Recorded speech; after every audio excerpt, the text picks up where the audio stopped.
What's going on, everybody? Welcome to the North Shore 9 podcast presented by FanDuel. This is NS9 Live.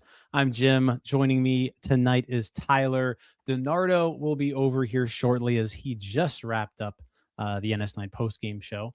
But Tyler, how are you tonight? It's a little late. Yeah, it's a little late past my bedtime, but I would be better if the Pirates would have performed better. But if you want to hear about that, jump on over to that NS9 postgame show after you watch this. Yeah, we're not going to talk about the game. That's what the post-game show was for. And if you were listening to that, you heard Donardo say, normally we don't do, and we do NS9 lives once a week on in the evening when there's a day game or an off day. Well, this week we didn't have any of that. We weren't planning on doing an NS9 live this week, but then all kinds of stuff happened today, Tyler. So we're just gonna get right into this. I don't really want to spend too much time chit-chatting because it's 10:22 p.m. But yeah, let's just kind of just to set an agenda for tonight, Tyler. Sorry to hear about your high school baseball team. Yeah, sucks, but Buccos live on. Yep. So Tyler's team officially out of the postseason. So sorry to hear about that. But that does mean available now. Yeah, you're more available now. More post game available for Tyler. But yeah, let's kind of run into things. We found out today Jared Jones will start Friday night's game against Minnesota. It'll be his first start since 2024. So he's in the rotation, and the build up to this was what's going to happen to this rotation, who's going where, who's pitching where. And today it was announced that Carmen Mlodzinski, who has pitched quite admirably, is going to the bullpen. Bubba Chandler, who you could say has been a little iffy there, Tyler, he is sticking in the starting rotation along with the soon to be activated Jared Jones. So that's the first topic we're going to talk about today. Second topic we're going to talk about is there was a roster move today. Esmerlyn Valdez, after hitting 2 homers in his first 4 or 5 games, Tyler, he gets optioned today. Tyler Callihan gets recalled. Konnor Griffin banged up maybe a little bit. We saw the effects that had tonight. And then lastly, the CBA negotiations are underway. The Players Association sent their first proposal over to the league yesterday. The league responded with their first proposal today. And I want to talk about all that stuff. So, Tyler, you ready to get into this? Let's rock and roll, man. How excited are you for Friday night, Jared Jones making his 2026 debut? I'm actually really excited about it. And it's not the way it was his first year. And my expectations of Jared Jones have been tempered a little bit, but he's still a really good pitcher. It's going to add to the bullpen, and I'm sure we'll get into Carmen Mlodzinski and what this does to him. Alex talked about it a little bit earlier today on Offbeat. If this is a meritocracy, Carmen Mlodzinski is still in the rotation. Unfortunately, this is professional baseball, and I think we've all agreed upon it pretty much this entire year, and then the offseason and the last year. My God, go back as far as you want to. But Carmen Mlodzinski is better in the bullpen. He makes this team better being in the bullpen, especially the way they are set up right now. Listen to a postgame show. 1 out of 2 of them are bitching about the bullpen. Does Carmen Mlodzinski make it better? Yes. Does Jared Jones make it better? I mean, he could, but is that best for Jared Jones? Probably not. There were some arguments about Bubba Chandler, either going to Indy or some people were, and by some people, I mean fans mainly. I don't know if there was anything really, credible talking about him going to the bullpen, but there were people that wanted to see that. Does that make the bullpen better? I would argue no. To me, this is just what makes the Pittsburgh Pirates better right now. So, yeah, you get better in the rotation potentially. Your bullpen will get better. I have no doubt about that. it's a good thing. It sucks for Carmen, but it's a good thing. Yeah, I'll preface this by saying, like, it does suck for Carmen Mlodzinski because, you called upon him when you absolutely needed to this year. Like, they need, like, where would this team be right now without Carmen Mlodzinski? Would like Hunter Barco have 10 starts? Would Jose Urquidy just still be up here? Right? Like, you gotta hand it to Carmen for really stepping up and giving this team like exactly what they needed. I mean, just look at, I mean, just to say his numbers, right? I mean, 11 games, 9 of those were starts, 2 of those were, bulk inning relief appearances. But he's got a 3.76 ERA. The Pirates have won 9 of the 11 games that he's pitched. So, like, he's just continuing to give the team a chance to win every single time he's out there, and you couldn't ask for anything more than what he's provided. So at one on that hand, it's like this sucks for Carmen because Carmen deserves to be in the starting rotation, right? 100% deserves it. But we just got through a post-game show, Tyler, where the bullpen blew up again, right after the bullpen blew up the previous night, right after the bullpen's blown up plenty times before that. This bullpen has blown 11 saves this season, and they've saved 10 games. They are 10 for 21, Tyler, in save opportunities. That's bad. That is very bad. They have more blown saves than they have saves on the year. This bullpen is the biggest problem that this team has. If you were listening to that post-game show, DiNardo went through some statistics for you. Going into tonight's game, the Pirates bullpen ranked 18th in earned run average. But again, 11 of those innings were Carmen Mlodzinski coming in and pitching 2 games and just absolutely shoving. So like those numbers are a little bit skewed. And you know what? At the end of the day, if your bullpen can't get outs, can't make good pitches, can't be effective when they actually have to be effective, I don't give a shit what their ERA, right? Like, I don't care what the ERA is when you're blowing 11 saves and it's May 28th. What that tells me is, sure, maybe you can pitch in low leverage situations, right? Evan Sisk has a 1.2 something ERA, right? But he's doing it in the 6th inning of games where the games are decided already, right?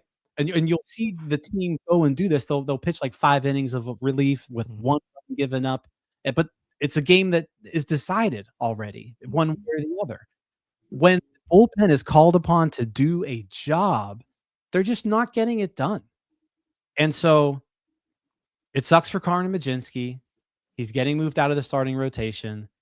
What sucks about it, and DiNardo, you talked about this, on Twitter, is like this is a move that will affect his earning potential. Like, he will get paid more money in arbitration as a starting pitcher. You're moving him to the bullpen, which is like you're kind of taking money away from him because he becomes quote unquote less valuable there. But for where this team is right now, you need Carmen Mlodzinski in this bullpen because there isn't a single right-handed pitcher in that bullpen worth a damn right now. Like, Wilbur Dotel's the best possible available option, and he's pitched 3 games and also has an ERA like of 5 in AAA.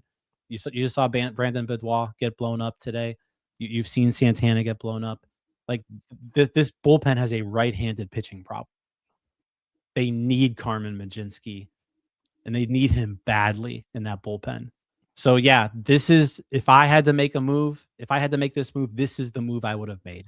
Bubba stays in the rotation. He hasn't been outstanding by any means, but at the same time, it's a 4.85 ERA and 11 starts. He's pitching just like a 5th starter should pitch. There's nothing wrong with that. Jared Jones has never pitched out of the bullpen in his life. He was ramped up to start. You put him in as a starter. I think people are forgetting just how good Jared Jones was in 2024 as a 22-year-old. So yeah, Jones goes back in the rotation, and Mlodzinski goes into this bullpen to fix the glaring problem on this team. He immediately becomes your best right-handed reliever, right? Immediately. Immediately. Like, not a question. But like, that's the problem. And It's the easiest solution they have. And it really doesn't hurt the rotation that much. Like, I think, has he pitched better than Bubba? Yeah, absolutely. But there's just so much more upside with Bubba. You know what you're getting with Mlodzinski. He is what he is. This is probably his peak as a starter. Sorry, bud. Like, you had to be as lights out as it could get to stay in the rotation. And everything kind of had to fall his way. It just didn't. And the Pirates have to do what they have to do to be able to win some baseball games this year, because you just rattled off stats. Dog shit.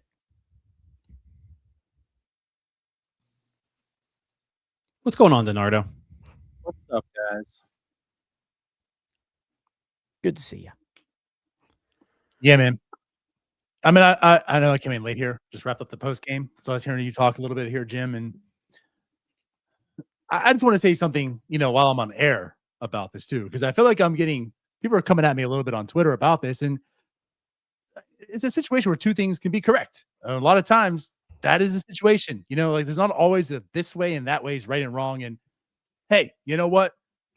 To make this team better with Jared Jones coming back, I don't think Bubba is right now the way he's pitching. I don't think he's the type that it's like, well, if you put him in the bullpen, well, then he'll succeed. Like his problem is he just give him the bullpen one inning at a time, and he can be a lights out guy. I mean, he has the stuff to be lights out, but he also has the stuff to be lights out as a starter. That's his problem is he can't pitch. He can't throw strikes. That's not going to help out being in the bullpen because, well, we already got that. We see how that goes. So it's just a situation where Carmen absolutely makes this team better being in the bullpen. He does. Like, it is the correct situation because this bullpen, this team needs him to be there. He needs him to help these middle, innings. But at the same time, damn it, this guy was asked to do something, and he came in here, and there's a lot of people that doubted him. There was a lot of people, and he came in here, and he's got a 1.1 WAR. He's 4-3, 55 innings, a 3.76 ERA. Like, he's done everything you could ask of for him to do. And in doing it, he's done it way better than that guy that we just talked about. And he's the one being approached and saying, hey, buddy, you know what? You've helped us. You're doing a great job. You're doing much better than him. Much better than him. We're 9-2. I'm sorry, we're 8-3 when you start. We're 2-9 when he starts. You're losing your job. And in doing so, that means now you're back to being a reliever. That means you're not getting the innings. That means you're not getting the wins. That means when you go through arbitration, your numbers aren't going to look as good now. So we're taking also food off your plate.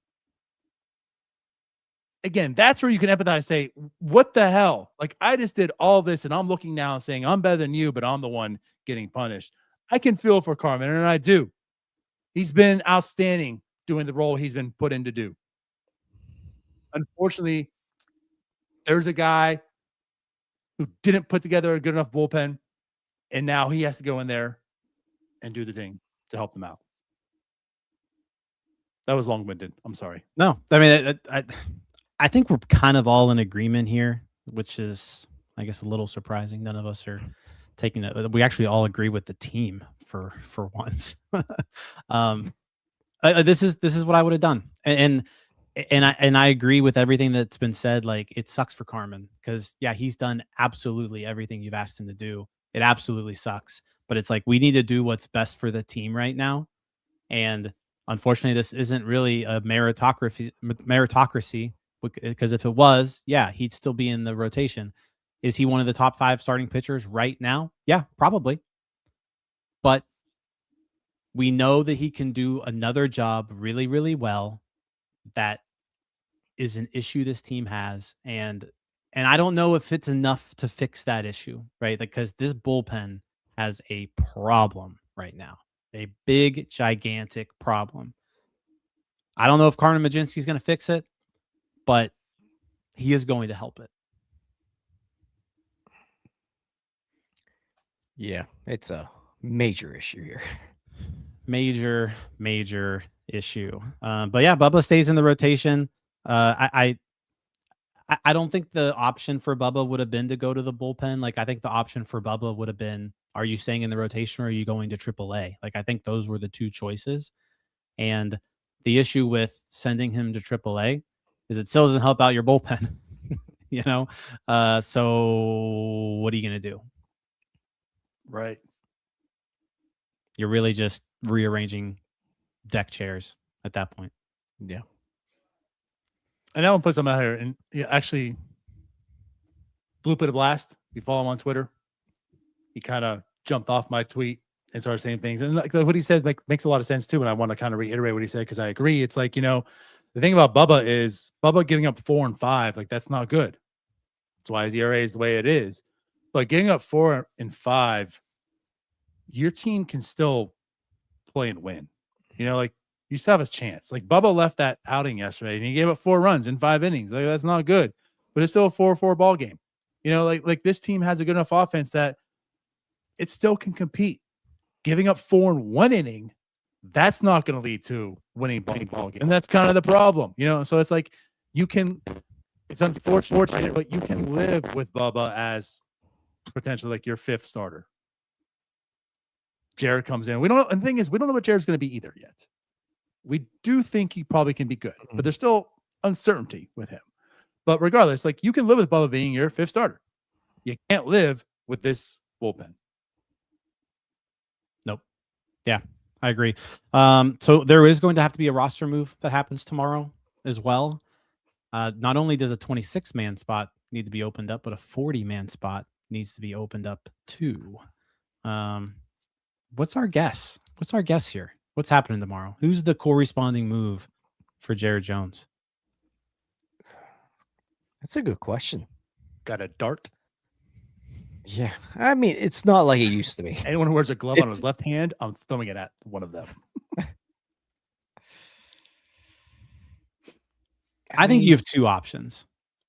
If I'll go first. I think there's two ways to do it. One, Chris Davinsky, who apparently has been sick for like a month now. I don't know if he's sick from that date he went on or what, but Chris Davinsky, who's been on the IL for an illness for a month, you could DFA him, take him off the 40-man, and then you option Brandon Benoit. So that way you're really not losing any arms other than Davinsky. I think the other option is that Yohan Ramirez pitched his last game as a Pittsburgh Pirate tonight, and that you're DFAing Yohan Ramirez. For some reason, I just have a feeling that Lawrence is going to survive this round. I think it's going to be one of those 2 things. I think that's possible, but I wouldn't be shocked with like some sort of Lawrence IL stint here.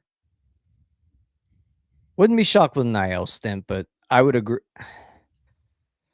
I love Yohan. Everyone loves Yohan, but we're probably about done with Yohan. Honestly, just throw a dart. Yeah, throw a dart. Pick one of those relievers and get him out of here. I think Lawrence hangs around a touch more. Yohan obviously has been through this before, so he could definitely be an option to be rid of, especially with Carmen Mlodzinski going to the bullpen, where it's kind of a role that Ramirez has taken, that 1 to 2 inning, sometimes 3 inning role.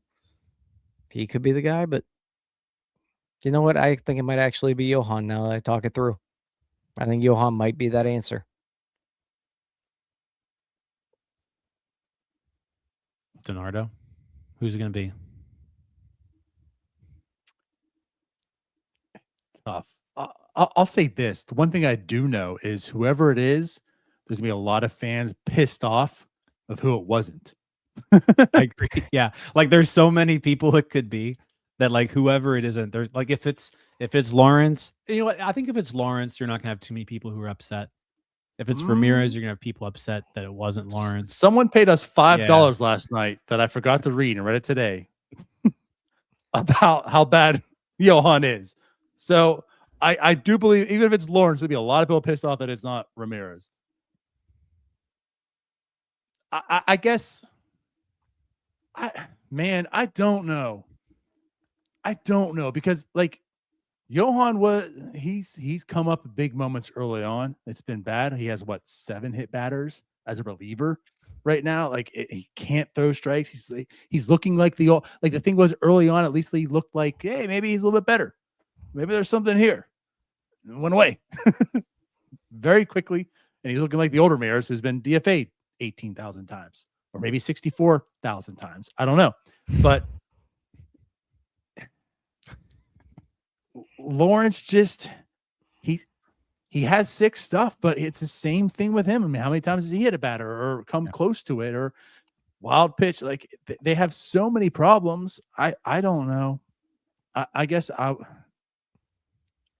Tyler's point, and don't leave out Wilbur. Like the thing I do like about this is Wilbur and Carmen now can give you innings. It's kind of like the Barco Ashcraft situation of last year. Like you have 2 guys that can give you bulk innings. Hopefully both of them can be good. So maybe it is Johan because, hey, you know what? Lawrence can be more of a specialized pitcher. Yeah, we'll see. We'll see. I know if it's Brandon Bidwell going to AAA and Lawrence and Ramirez both survive, and yeah, there you go. That's going to be. I think people are going to get pretty upset with that. But I could see that happen. Right. I mean, at that point. But then also, like, Bidwell just did what tonight? Yeah. Doesn't matter. Honestly, like, if I have a choice, I'll get rid of both of them right now. Like, I don't need to see Ramirez or Lawrence throw anymore. Like, Lawrence, I have a little bit of hope, but I don't know if I really want to see it. I'm good getting rid of both of them. Your bullpen probably gets better immediately. I hear you. Moving on. Tyler Callihan called up today. Had a good game tonight. Had a nice walk in his first at bat.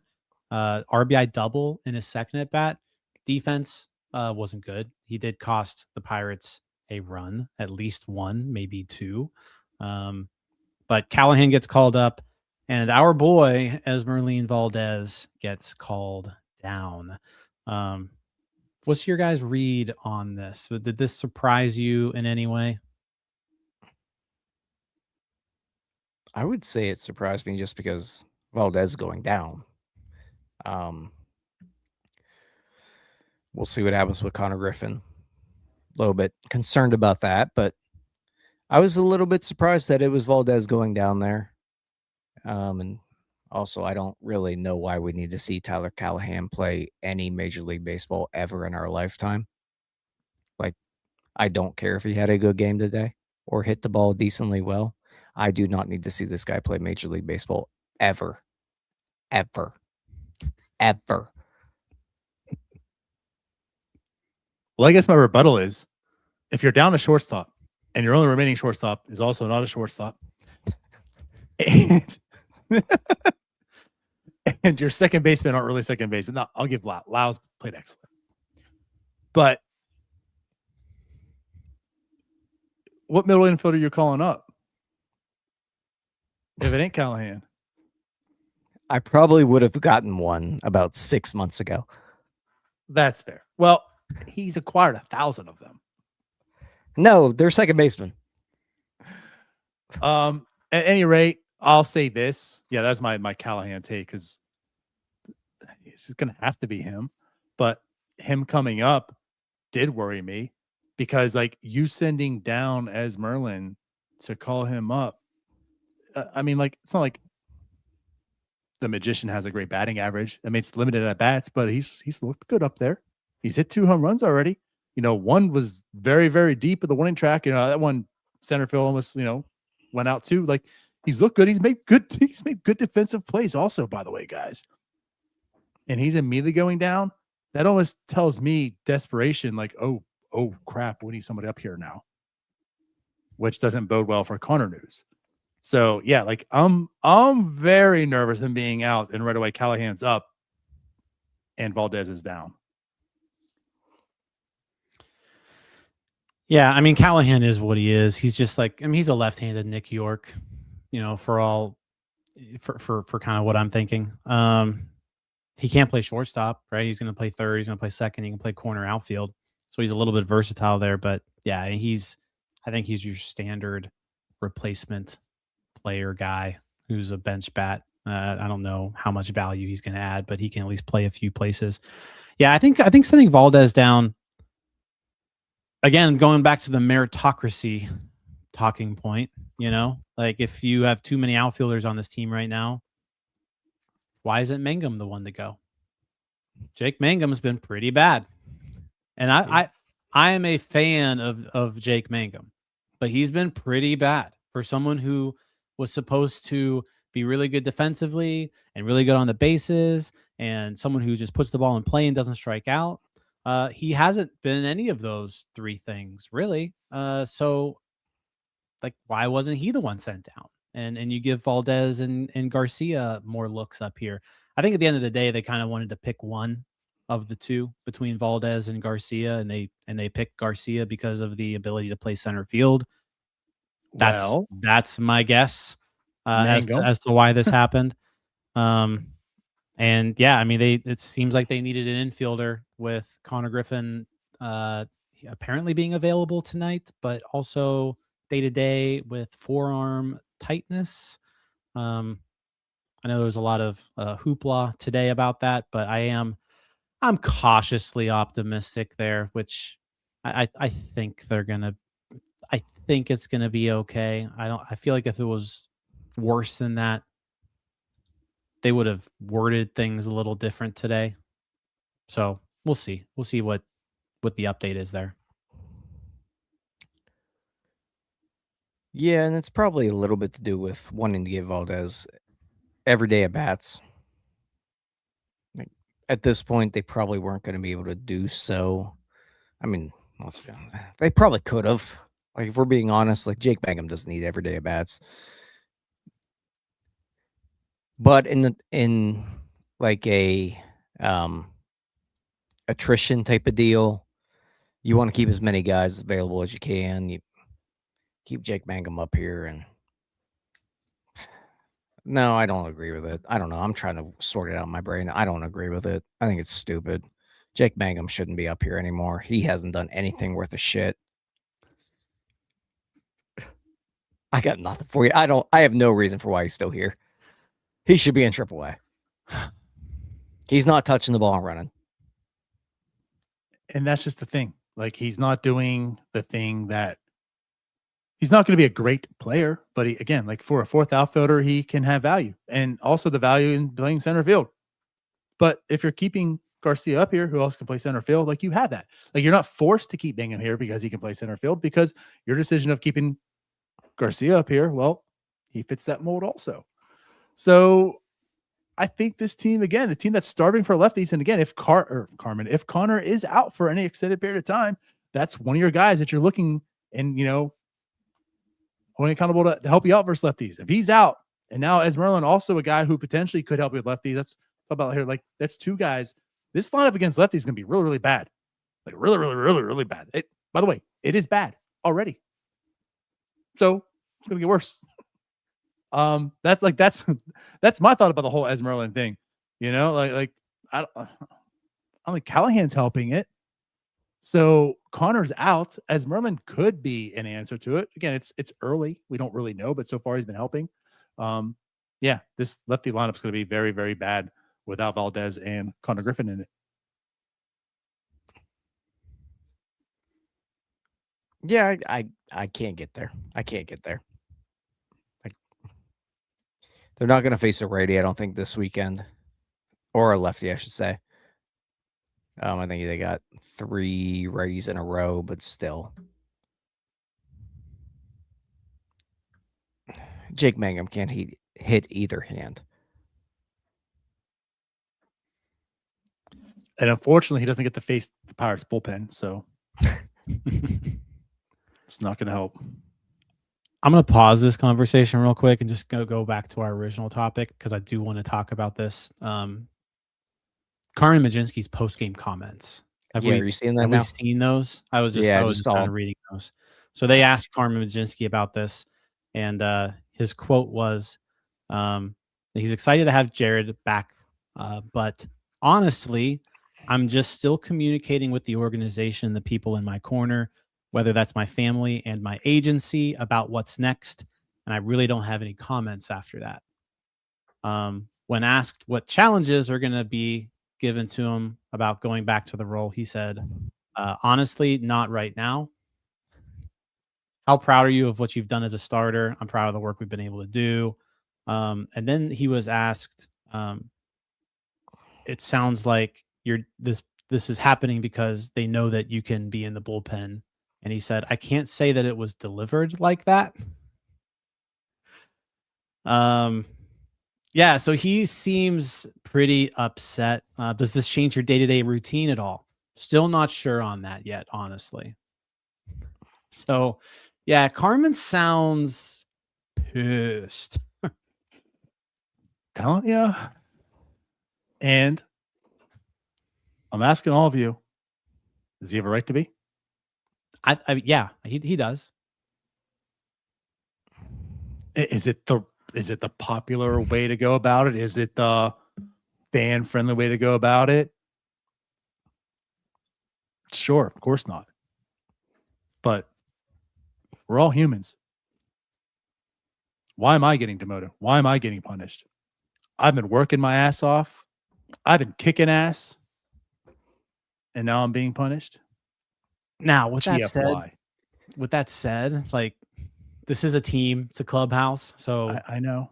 I think he is okay to feel that way, but I don't know how healthy it is to express that and, spread it throughout the locker room, the clubhouse. But yeah, we'll see. I mean, it sounds like he is very, very disappointed.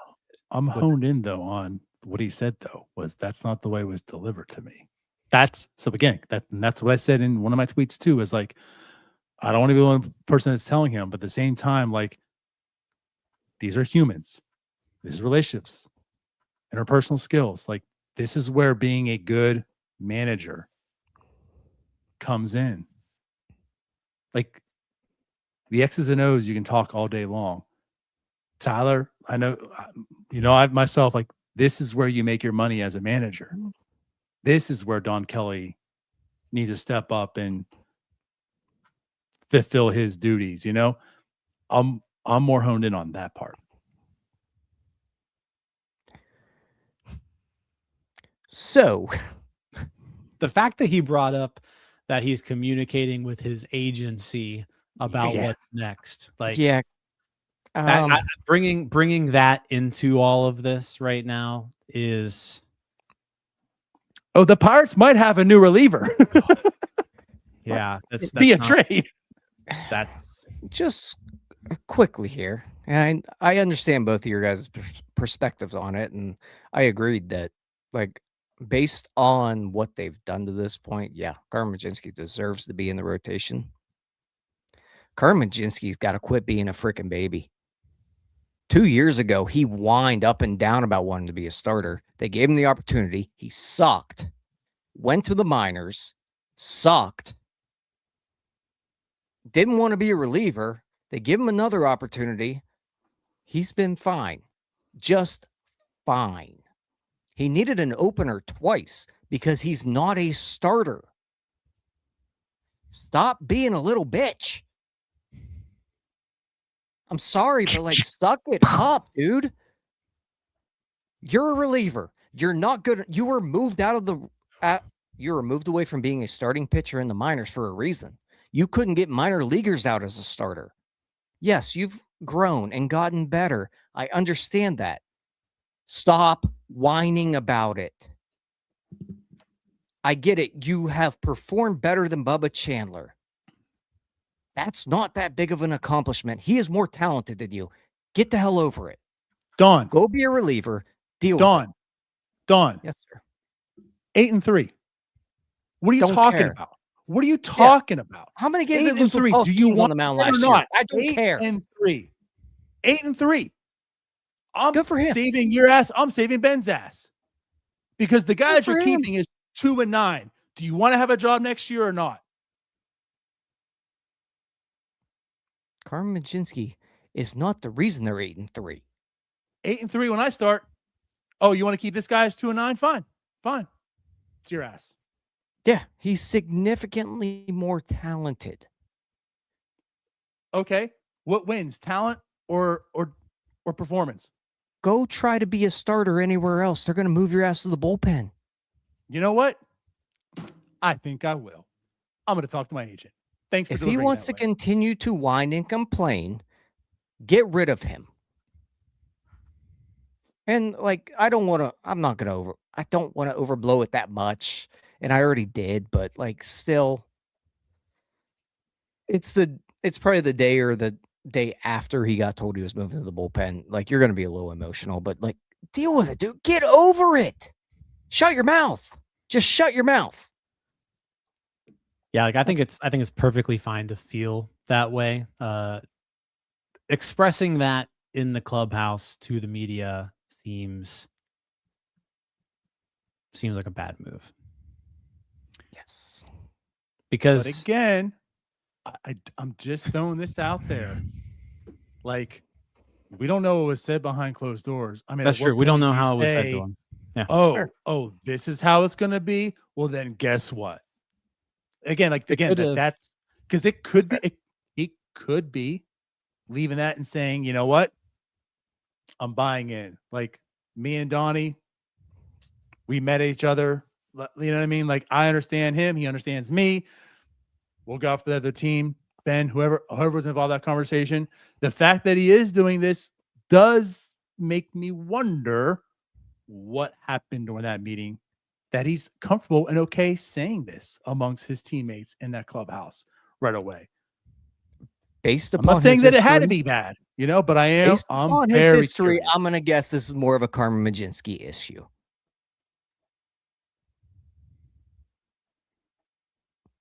Grow up, dude.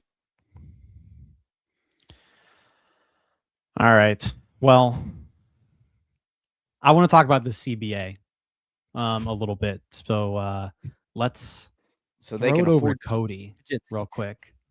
And we'll be back in a minute and 24 seconds.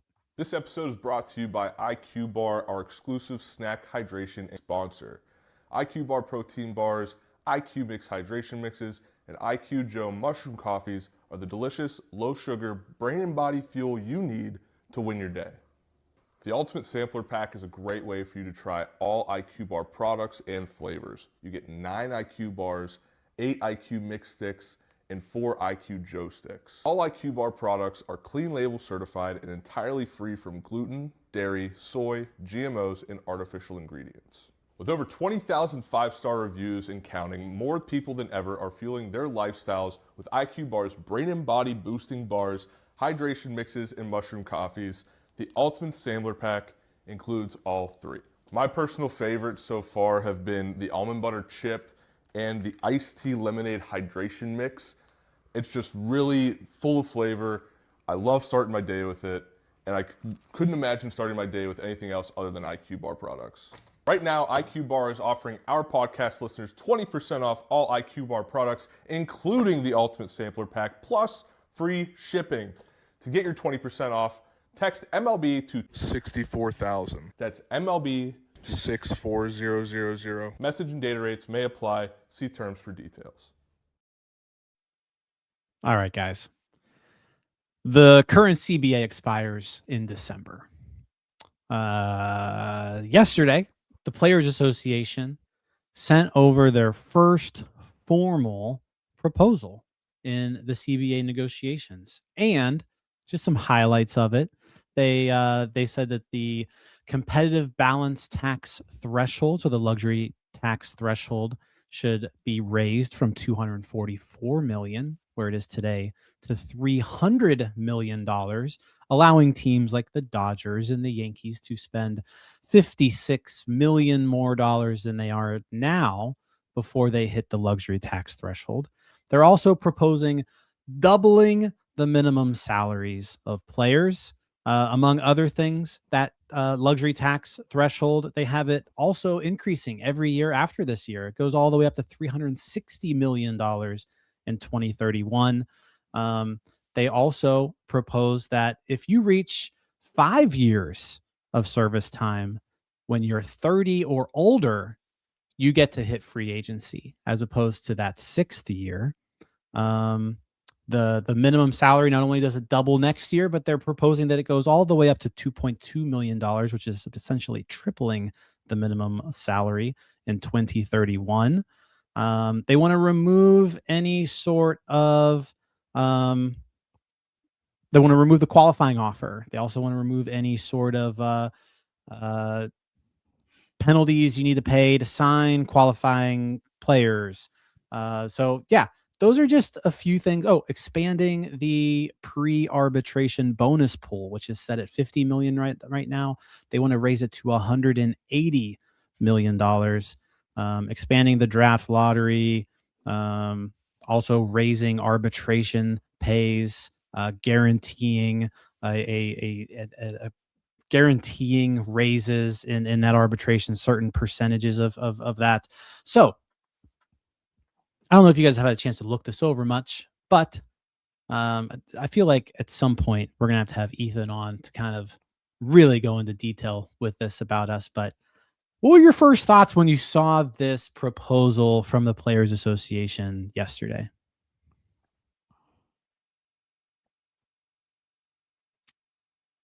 You want to go? Tyler's got the middle seat today. Oh, I guess I got the middle seat. One thing too that I missed was minimum salary, minimum spend from teams. I did not mention that. It is somewhere in here. I want to say it was $150 million. Yeah, it was the minimum payroll that's required. And I think that was probably what kind of caught my eye a bit. Obviously, no cap from the players. They're the players. But, I mean, like, the floor-wise, I didn't super hate anything that the players brought to the table, potentially. I'm all aboard any type of floor they can get. I guess, like, right now I'm weirdly kind of, like, encouraged by what's happened to this point in regard to any sort of, and by encouraged, I just mean of what could potentially happen with Major League Baseball, that we're talking about floors on both ends, because I do think that a salary floor is kind of important as well, which might potentially lead into what the owners brought up. I think the floor is a touch high, and I think the floor for the owners is probably a touch high for what they want. Wouldn't be shocked if we end up with the same shit we have right now, but I didn't really hate anything they had to say. Like, qualifying offer's stupid, I think, and like a salary floor's fine. I don't know. There's going to be 14,000 proposals, Jim. Stop giving me that look. I'll say this, like, I do really think and like what they're proposing in a sense of like the minimum salaries, those going up, the 5-year free agency. Like it always has seemed as if most of these agreements is how can we ensure we're getting paid the most money for like our top people. And, you know, it seems like this one, it's kind of, they're ensuring that the top's taken care of, but they're also certainly helping more of the lower end guys. You know, because that is the one thing about baseball is just like you don't get paid.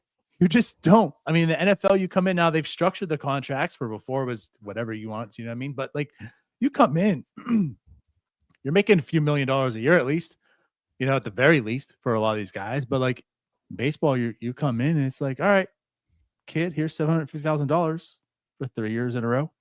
They don't hit arbitration, and all right, there's maybe $1.5 million. You know, it's like you gotta grind to get to that 6 years, then become a free agent. You know, NFL a lot of times just 4 years or something. I do like the qualifying offer. I mean, if you followed my Twitter account way back in the day, you know my stance with the whole Le'Veon Bell thing. Like that stuff is just stupid. I hate it. Like that player completed his obligation.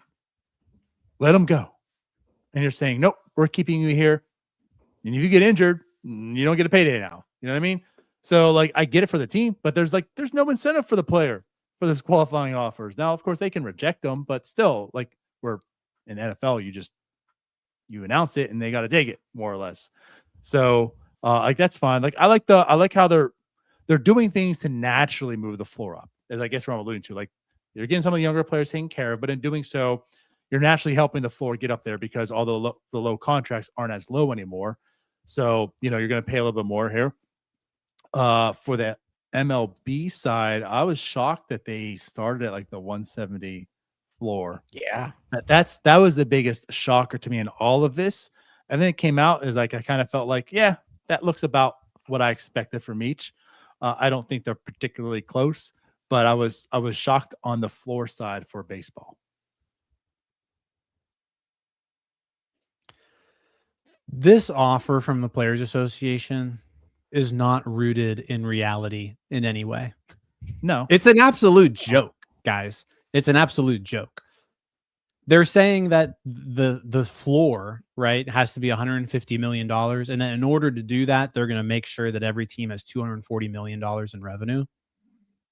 You know how much revenue the Pirates got last year? Forbes estimates it at $330 million. There are no teams that are not getting $240 million in revenue right now. But there are many teams who cannot spend $150 million on payroll right now. Like, at least not consistently, or without losing money the way it is right now. This offer was a joke.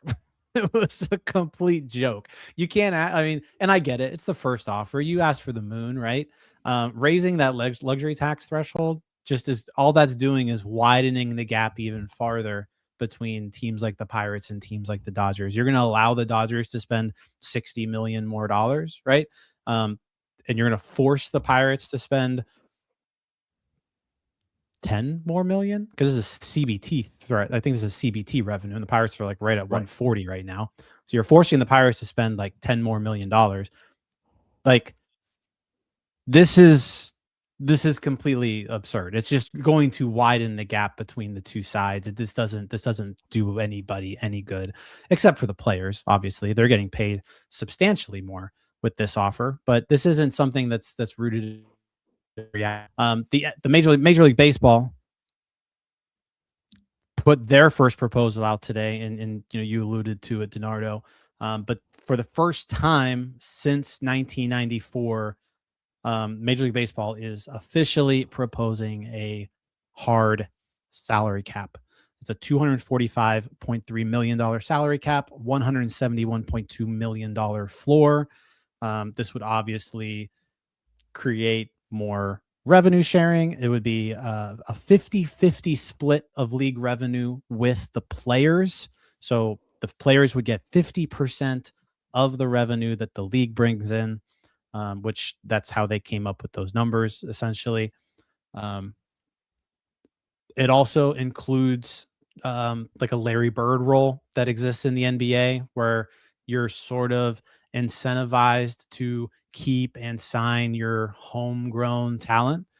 You're allowed to go over the cap to sign homegrown talent. You're allowed to give those players more money to keep them there. So there's a lot of things that I kind of like about this Major League Baseball proposal. I think the floor and the cap are too far apart. That's a $74 million gap right now, which is entirely too wide of a gap. I think they need to tighten that. I'd like to see that gap be, 10% of the total, that floor needs to be about 10% lower than the cap. That's where you can kind of get real parity here. But there's a lot of stuff I like in this. And the fact that they're actually proposing this is exciting to me. What isn't exciting to me is that these two offers are extremely far apart. Now, there's going to be negotiations that go happen throughout this whole process, but these are two offers on complete opposite ends of the spectrum. We're not even close to anything right now. I saw these offers and I already thought that we were going to lose games next year after seeing this. I'm almost positive that that's going to happen. These two sides are so far apart. I don't see any chance that the 2027 baseball season starts on time. And to be honest with you, I don't know if it even happens at all. Depending on how if the owners are really, really set on this cap, there's not going to be a 2027 season.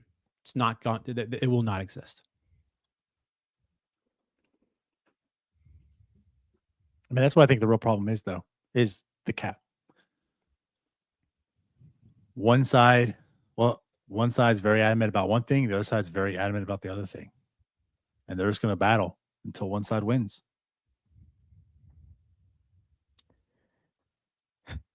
Which side is on the side of eliminating the Dodgers TV deal? And it's damn sure not the players, because that's one of the biggest issues in this entire thing, is that the Dodgers just get to keep their money and nobody else does. It's stupid. Well, I'm guessing the players are not on that side because everybody wants to sign with the Dodgers, but you can thank baseball for that. Yeah, and the players had some, what was it, like the first 50 million gets shared or something. And I mean, where I'm encouraged is that they're both at least kind of talking about some sort of floor. So at least that's a thing. And I do like I don't mind the minimum salary getting increased. I really don't. The thing I always come back to on the players is that they just don't take care of the minor leaguers at all. And like, it's always just the top 5 to 10%. And I'm waiting on that day where those guys that are at the bottom of the barrel start to band together and realize, okay, this probably isn't for the best of all of us. Not all of us are going to be Bryce Harper. We're probably not going to get that $300 million deal.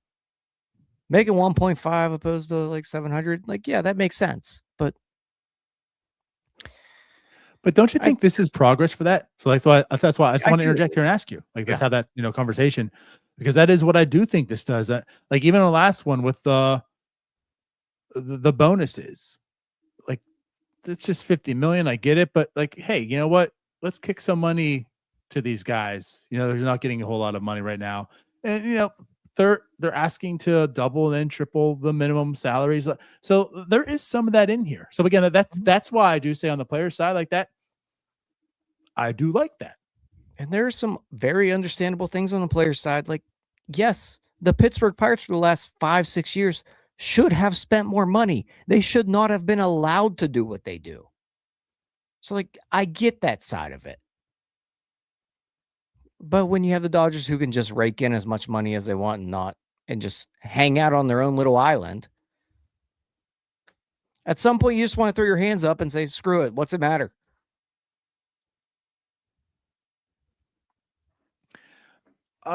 I mean, I think a lot of fans want a cap. I mean, there's certainly split. And I'll say this, of course, if you're a Dodgers fan or a Yankees fan, you probably don't. But like, baseball fans in general, most baseball fans aren't Dodgers fans, Yankees fans, Red Sox fans, Cubs fans. You sure about that? Yeah. Like, I'm sure they don't take 50% of baseball. I mean, I understand they're large markets and they have a lot of fans, but what's going to be good for baseball, and like, that's the one thing I think Rob recognizes, like, what's good for baseball is there's not this big disparity of the Dodgers and the Rays or whomever. That's just not good for the game, because eventually what's going to happen is the more it separates, the larger that gap gets, the more that the Pirates can't field a team. The Rays can't field a team. And if you don't have baseball, you don't have you don't have Red Sox fans, you don't have Yankees fans, because like, baseball just doesn't exist in the form that it is. Like, you need to make the game better for everyone. It needs to be more healthy, and like, it's a good sport, and it's regaining momentum. I mean, you could say the NBA, when Adam Silver took over, NBA was really gaining momentum, and baseball has fallen back. And I know we've all said bad things. There's a lot of fans out there that say bad things about Rob Manfred, but like, I feel like baseball is definitely resurging now, where NBA's falling off again, and it's in a good spot. And I think he recognizes like it can get better. And that's one of them. Let's try to make things more of an even playing field as much as we can, to bring that there. You still have to do, it's like in football, right? Like everyone can spend the same. You still have to have good front offices. You have to make good decisions, but at least you can't just be poorer than the other team. And that's why you're where you're at. Someone in our Discord said it, nicely today. I think it was Brian. But he was like, if the Steelers suck, I know it's because they just did a bad job putting the team together, right? They were forced to trade their generational franchise quarterback to the New York Giants because they couldn't afford him. Right. And I think that's where, as Pirates fans, we kind of feel a little slighted here because we've been kicked and beaten for years and years, where we're by and large looked at as a farm team for the Yankees. Right. I mean, how many times we've all seen it. We put out one single post about someone doing well with the Pirates, and it's just flooded with comments of, oh, can't wait till he's a Yankee. It doesn't matter. He's going to be a Yankee in a year or two. Like that's just what we're conditioned to think. A hard cap and floor would effectively end that, right? If the Pirates all of a sudden next year got all this money from revenue sharing and they were forced to spend $60 million more, guess what they're doing with that? They're giving Paul Skeens an extension offer that he can't refuse.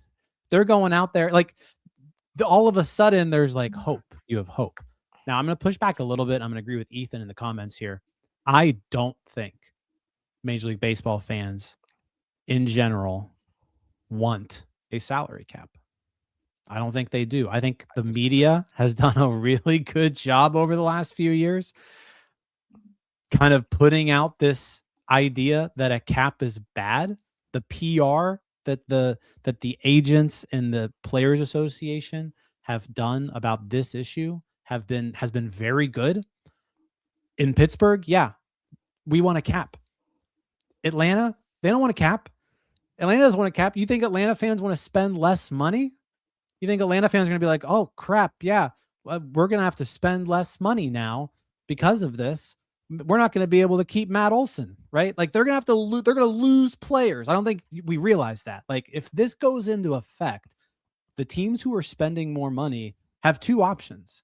They either need to renegotiate contracts with their best players, or they have to trade them to the poor teams. Those are their two options. We saw this in hockey, right? This exact same situation happened in hockey. The Detroit Red Wings, the New York Rangers, in 1 year, they had to cut their payroll essentially in half. That's what they had to do. Those teams, those fan bases don't want that to happen. And I think you're underestimating the amount of Yankees fans and Mets fans and Braves fans and Dodgers fans out there compared to Pirates fans.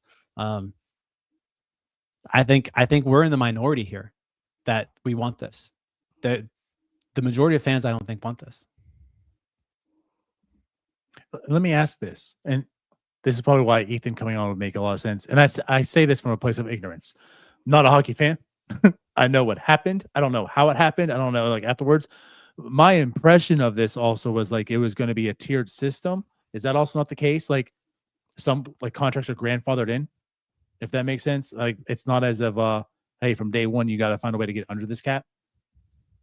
Is that how this would play out? Where okay, there's a cap, and say the cap is $250 million, whatever it is. That opening day you got to be at this mark, or else, or is it going to be like a overtime thing? No, this is effective 2027. Okay. I don't know. I mean, that's a problem. That to me, that's just a bad way of going about it.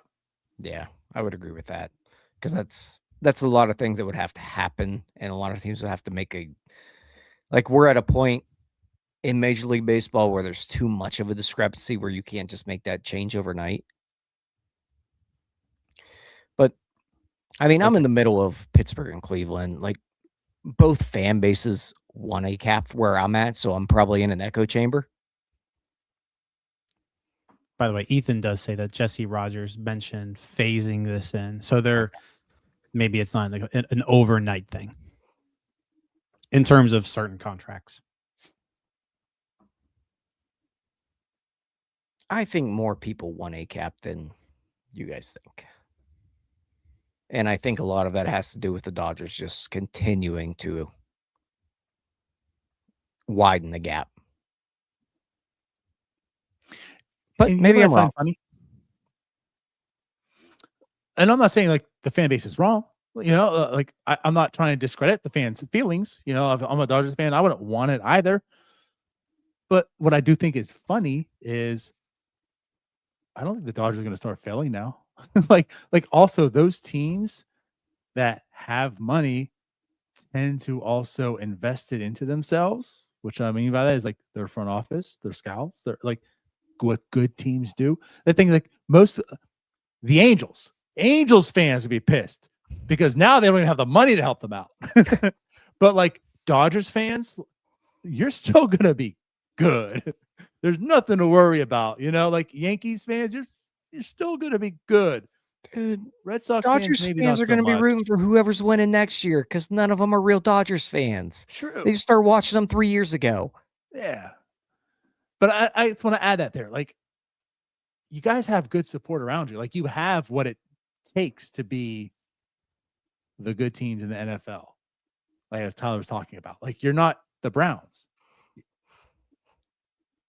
The Browns stink because they suck. They're dumb, right? That's not the Dodgers. Everyone envies the Dodgers because they play small market baseball with having a large budget. So, I don't know. I'm kind of rambling here, but it's like for you fans out there that don't want it, like your teams are also mostly pretty smart. So you're probably going to be okay through all this also. Just maybe not every single year you're going into the CS.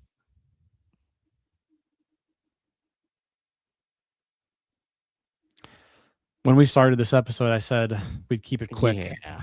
We're already over an hour. So I think we need to just wrap it up here. Before we go, Paul Skeens, Pirates lost today. They're 6-6 now. And Paul Skeens starts on the year.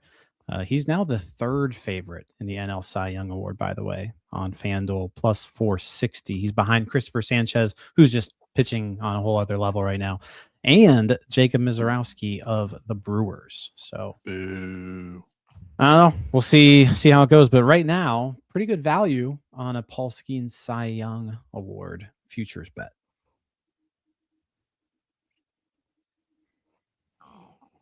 All right, before we go. What are Carmen Mlodzinski's odds? Before we go, next one question before we go. Tyler, will any games be missed in 2027? Yes. DiNardo. Shit. I can't put those vibes. I'm saying no. I'm speaking from my heart, not my brain. I want to go to Bradenton next year, guys. I want to go to Bradenton. I want to have fun. They could not miss games and we still don't go to Bradenton. That's true. I'm you know what? I'm taking the whole step further. Not only do I think they're missing games next year, I don't think we're gonna have a 2027 season at all. That would be so Pirates. Yeah, I am fully dooming you over this. Heard who said it. I am full on doom mode right now with the CBA. I swear to God, that tweet that I put that was in jest about Jim Rosati being fired, that is coming to life if there is no season next year. Jim, you're fired. So you know what that means? Everyone should go to the NS9 tailgate on June 13th because it means we're not going to have a tailgate next year. So it could be your last chance of coming and hanging out with us. So June 13th, make sure you get your tickets. We've got group tickets available in the left field bleachers. If you buy the tickets with the group, you get $10 in loaded value. You get to sit with us, and you get to play catch on the field after the game. But the tailgate's going to start at noon in the Canal Street lot right off of Federal Street, 2 blocks from the ballpark. Make sure you're there because we're not going to have baseball next year, guys. So You should be ashamed of yourself. Let's soak it in. Fear mongering to get people to the tailgate. Shame, Jim. Shame. Thank you guys for watching. It's 11:30 at night on the eastern seaboard, seashore, on the eastern time zone, whatever you want to say. The coastal elitists like myself. Coastal elites on the eastern time zone. No, appreciate you all. Like the video, subscribe to the page, leave a comment if you're listening to this on the audio version. And yeah, new episode of Offbeat tomorrow. If you haven't watched post game show, it's on. We got all kinds of stuff for you. This is 3 shows for you in like a matter of 8 hours. Yeah. NS9 overload. And we'll see you all on June 13th.